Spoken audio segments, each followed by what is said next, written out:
All right, guys, let's start off here on number 1. So for this one, we want to write the vertex form of the parabola. So first of all, I see the vertex right here is at -2, 4. So when I write my vertex form, I know it's going to be some a value that I'm not really sure of right now, and then I put x plus 2 right there because the x value on the vertex is always the opposite, and then I put the plus 4 out back there because the y value does stay the same. So just with that right there, I think I can cross off C and I can cross off B. It's got to be either A or D. And then I notice here that without actually solving for A, if it's opening down, that must be that A is negative because it's really kind of an upside down parabola here. And so for that, I can say that it's A and not D. All right, next up here, we want to find out which of the following is a factor of this. So factor means we check GCF first, but there is none. And so I'm going to jump into my x here. So we have a times c on top, which will be 36, as that's 3 times 12, and then b is 13. And so now I'm going to think of two numbers that multiply to 36 and add to 13. So that sounds like 9 and 4. So I'm going to split this up then as 9x plus 4x. I do need to use my grouping here because I have this 3x squared out front. So I'll bring that 12 out back. Okay, so now we'll group these together. The first group I can take out a 3x, leaving me with x plus 3. Second group I can take out a plus 4, leaving me with x plus 3. So then I could write this as 3x plus 4 times x plus 3. Now you can see that they left these in the parentheses here, so I just got to find which one of the parentheses I have, and it's clearly x plus 3. All right, next up here we want to solve this one by factoring. So I see first that we can actually divide everything by 2. So I'm going to divide everything by 2. So I get 2x squared minus 11x minus 6 equals 0. So now I'm going to use the x box to factor. So I got negative 12 on top for a times c. And then b on bottom is going to be negative 11. So that's going to be negative 12 and 1. However, I do need to split this up and use my grouping technique. So I'll do negative 12x and positive 1x. I'll put minus 6 out there and then 2x squared out front. And when I do my grouping here, I can take out 2x, leaving me with x minus 6. And on this group, I can take out positive 1, leaving me with x minus 6. So now I'm going to put these together as 2x plus 1 times x minus 6. However, now it's equal to 0. And so since it's equal to 0, I do actually need to split these up and figure out the actual answers here. So I will set them equal to 0 individually. So this one I'm going to subtract 1, so 2x equals negative 1. And then divide by 2, so x equals negative 1/2. And then this one I'm going to add 6, so x equals 6. So what do we got there? That'll be D. All right, next up here, this one tells us to identify the vertex and the y-intercept. So this is in vertex form, so you should be able to find the vertex just by looking at it. So this is going to be, we always switch that x value, but then keep the y value. So then I know it's either C or D. So now the y-intercept, that one you can't see on the vertex form. You have to actually plug in 0 for x and solve. So negative 3 times 2 squared plus 3. Negative 3 times 4 plus 3. Negative 12 plus 3. Just following my PEMDAS here, and so it does negative 9. So that'll be C. All right, next up here, we want to write this in vertex form. So first of all, we're going to write it as y equals some a value. We'll do x plus 3 squared plus 3 based on that vertex, and again, switching that x value. And then I'm going to use the, so first of all, I kind of already know it's either, or it's not going to be C, and it's not going to be A. It'll either be B or D here because of, the x plus 3 and the plus 3 out back. So then I'm going to use the other point here for x and y to figure out what A is. So plug in 0 for x, negative 33 for y. And we'll do a little PEMDAS here. So this will be a times 3 squared. So that'll really be 9a. And I'll bring back down that plus 3 and this negative 33. And I'll subtract the 3 over. Negative 36 equals 9a. And then divide by 9, and a equals negative 4. So that looks like it's got to be D there, just with that a plugged in at negative 4. All right, next up here, we want to write this one in vertex form. And so all we need to do for this is first find the vertex. And then we are going to steal the a value.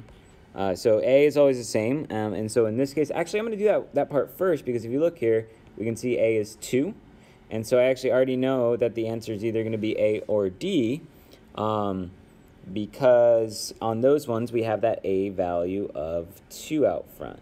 So now we need to find, oops, I'm trying to underline that. Okay, good. Now we need to find the vertex. So out of the standard form here, we do x equals negative b over 2a to find the vertex. So it's negative 12 over 2 times 2. Negative 12 over 4 is negative 3. And you know what? I can actually already tell that the answer is D, because it has that x plus 3 in there, and my x value of the vertex is negative 3. And since the x is always opposite, that's going to be the formula there. If you did need to find the y value, you can go ahead and take that and plug it in. It should come out to negative 4, but I already know that that's the right answer. All right, next one here, we need to solve the equation. And so this one, I'm going to give you a hint here. We're going to solve it by factoring. And so I'm going to let you guys try this. I'll say that if you need help, check number 3 for help. It's kind of the same idea here, so look at the work there. There is no GCF on this one, but other than that, they're very similar. All right, this one, I want to solve this. It doesn't tell me what technique to use, but it looks like it's set up well for completing the square. I'm going to rewrite it right here. So we always do completing the square when kind of we have this number over here on the right. So what I'm going to do is I'm going to do b over 2 squared. And so that's going to be 6 over 2 squared, which is 3 squared, which is 9. So I'm going to add 9 to both sides of the equation. So that gives me x squared plus 6x plus 9 equals 25. And then I'm going to factor the left side here. So numbers multiplying to 9, adding to 6 is 3 and 3. So I get x plus 3 squared equals 25. And then I'm going to square root both sides. So I get x plus 3 equals, and since I created that square root, I got to put plus or minus 5. It's a 3 right there, okay?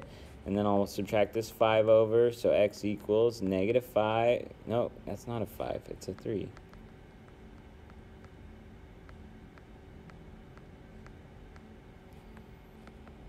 And so I get x equals negative 3 plus or minus 5.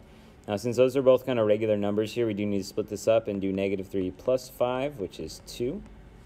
And then negative 3 minus 5, which is negative 8. All right, next up, it's asking us to find the missing value that completes the square. So for that, we always just do b over 2 squared. So in this case, that'll be 2 over 2 squared. This is the big process for completing the square. So that's 1 squared, and so that's 1. All right, this one we want to solve by completing the square. So I'm first going to subtract the 14 over to the other side. So we got x squared plus 10x equals negative 14. And now I'll do my b over 2 squared to figure out what number to add on completing the square. And so that's 5 squared, which is 25. So I have to add 25 to each side. So I get x squared plus 10x plus 25 equals 11. And now I want to factor the left side here. So it's thinking of two numbers and multiply to 25 and add to 10. So that sounds like 5 and 5. So I get x plus 5 squared equals 11. And then I square root both sides. So x plus 5 equals plus or minus radical 11. Since I don't know that square root, I just leave it as a radical. And I just finish up by subtracting 5 to each side. I say x equals negative 5 plus or minus rad 11.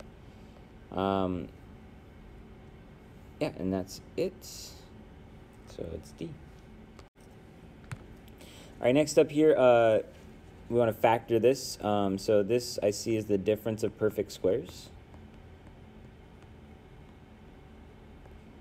And so whenever we have the difference of perfect squares, it always, when we factor it, creates two parentheses, one plus and one minus. And I kind of just think of it like you take the square root of everything. So the square root of 49 is 7, and then x, and the square root of 16 is 4. So 7x plus 4, 7x minus 4, so that'll be A. All right, next up here, we're going to solve this one by completing the square. Now, okay. So I already got the number over to the right side. However, always remember that if we have a number in front of x squared, we're not allowed to do our b over 2 squared yet. We have to get rid of that, so I'm going to get rid of that by dividing everything by 9. So that's going to turn this into x squared plus 6x plus 2. Or sorry, not plus 2, equals 2. And that equals 2.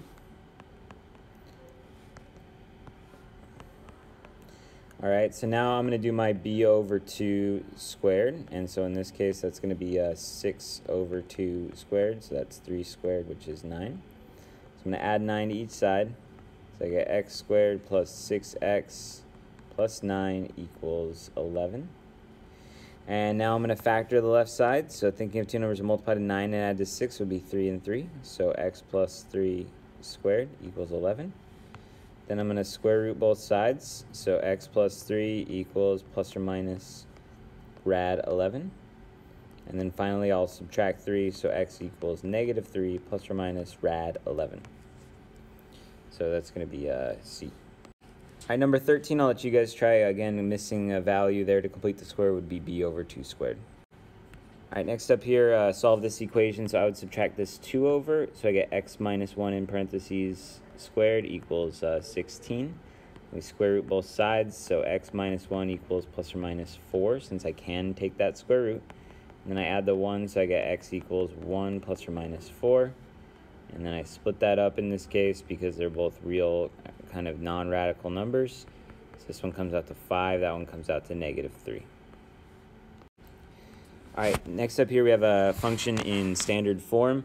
I first of all know that it's really easy on these to see the y-intercept. It's always that last number, so I can say that that's 9.